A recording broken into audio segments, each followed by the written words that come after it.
Hello Wildflowers, and welcome back to The Rambling Rose, a series where I invite you to join me, an Australian artist, author and cottage witch, as I paint the pages of my new book, grow a magical garden and attempt to live my best, wild, green, creative and altogether enchanted life.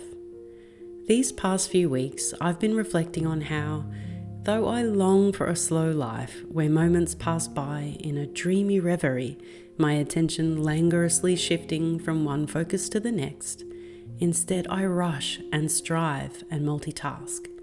It is a habit so deeply ingrained, the survival mechanism perhaps of a little girl who wanted so desperately to control a chaotic environment, or an all too common side effect of a culture that prizes productivity over creativity.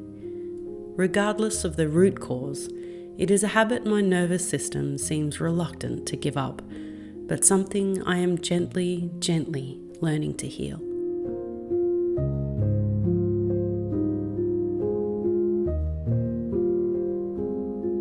As always, I find the antidote among the flowers and trees, where the busy hum of civilization fades away and the soul-soothing sound of the whispering wind returns. Here, the pace of life slows to mirror the drifting clouds overhead, and the sweet voice of the fae can be heard.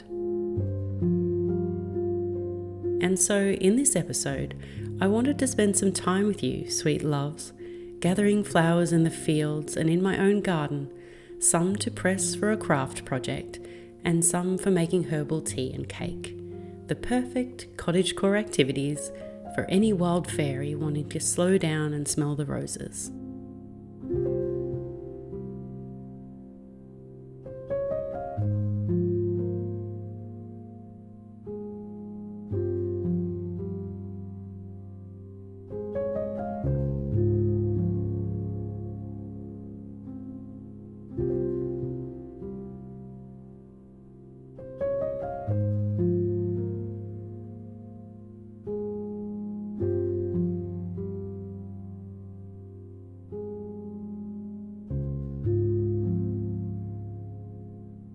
In Victorian times, fairies and florography, otherwise known as the language of flowers, were all the rage, And in my own books and oracle cards and, gosh, in my life, you might have noticed I'm encouraging a revival of these fanciful Victorian interests. Written in the dust jacket of this little vintage book by Kate Greenaway, first published in 1884, are these words. She charmed the academic fine art world with her delicate illustrations and reminded a rapidly industrialized society that the appreciation of quiet, child naivete, nature and fancy were necessary. And I just adore that thought, don't you? If our society, by comparison, is turning away from nature and innocence just as rapidly, then it is up to us, the gentle spirits of the world, to remember.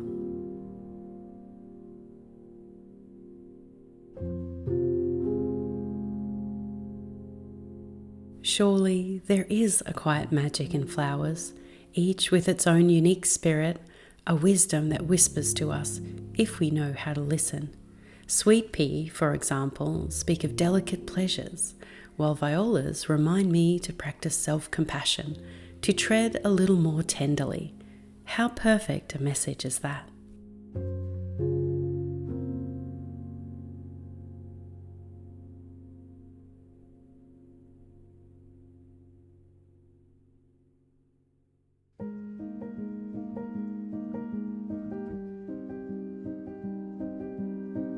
As a young green rosebud of just 17, far longer ago than I care to mention, I arrived at Australia's historic National University, clutching my grandmother's fountain pen and the Bloomsbury Guide to English Literature.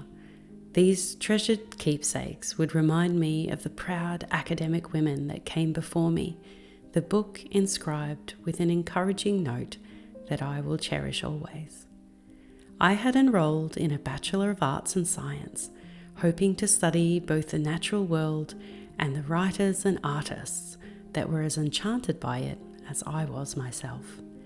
There in the dusty library aisles and darkened lecture theatres, I would be swept away by the words of American naturalists like Henry David Thoreau and Ralph Waldo Emerson.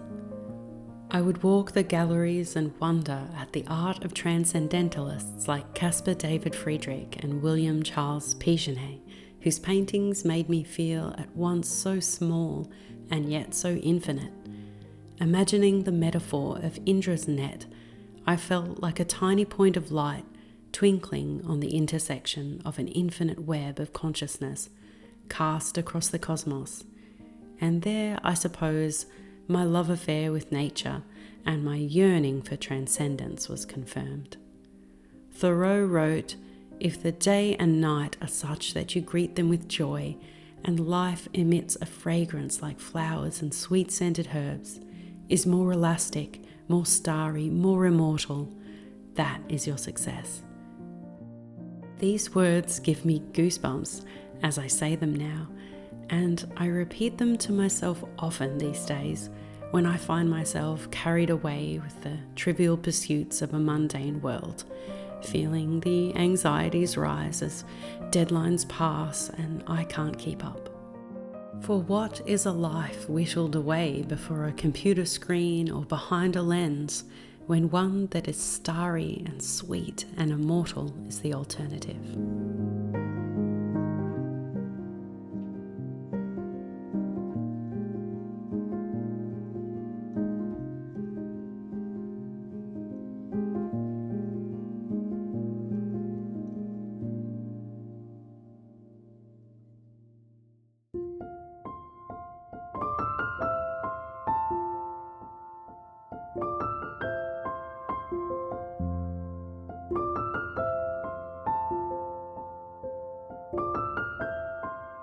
Of course, all this reflection on the measure of success does not mean I'll be giving up any of my creative projects, nor do I plan to push out my self-imposed deadlines to infinity, but rather seek that sweet balance between blissful dilly-dallying and the realization of one's dreams in a timely manner, a balance most creative people find difficult, no doubt.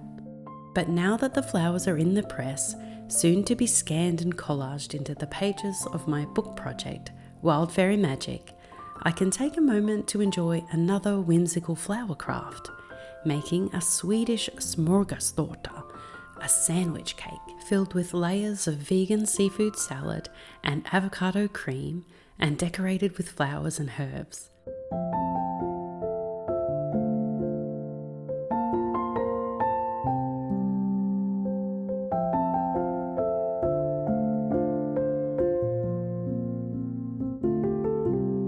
Sometimes when I cook, I practice a sort of mindful meditation, focusing on the sensory experience of the process, watching the movement of my hands as the spatula glides across the cake, listening to the sounds of the kitchen, and breathing in the tiny molecules of the herb's essential oils on the air.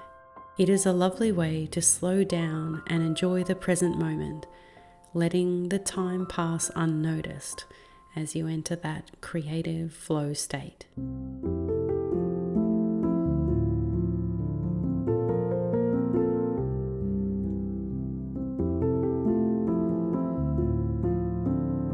I'm using a pinch of kitchen witchery here in the hopes that the spirits of viola, sweet pea and pansy will elicit a calming effect, imbuing each bite with the essence of delicate pleasure, compassion and tenderness. I'll serve it with a pot of herbal tea infused with a pinch of cornflower and calendula petals for beauty, of course. So, in a way, it's a nod to Kate and her book, The Language of Flowers. As always, I'll create a printable recipe card for my wild roses on Patreon so that you can try this recipe yourself. It feels to me like the perfect dish to bring to a fairy picnic. After all, what could be more magical than a cake covered in rainbow flowers? It made my inner child so happy, and really, it's better than hundreds and thousands.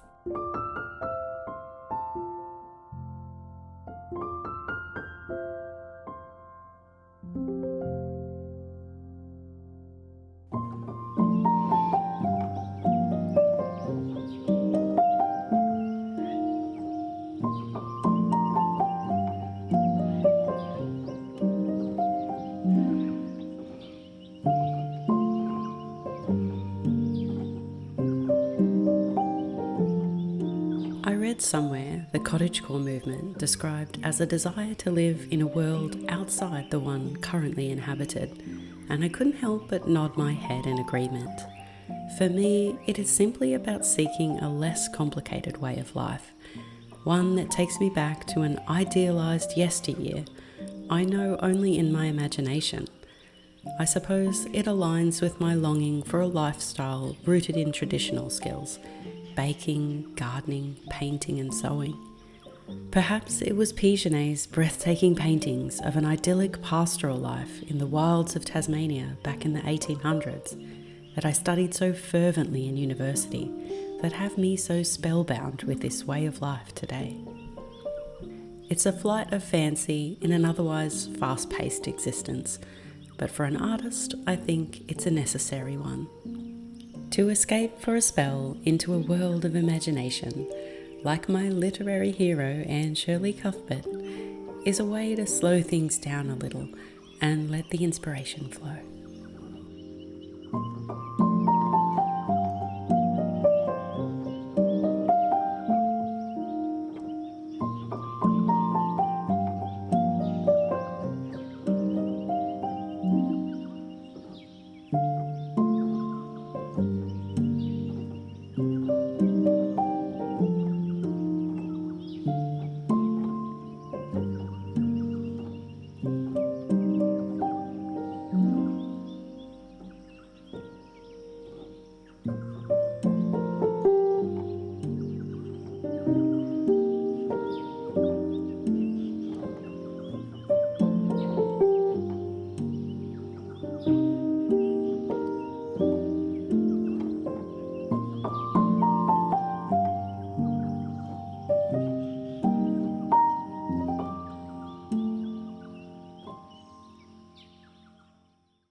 Well, dearest wildflowers, I hope you enjoyed our time together and that what I intended to be a soft, dreamy episode contemplating the poetry of flowers tickled your fancy.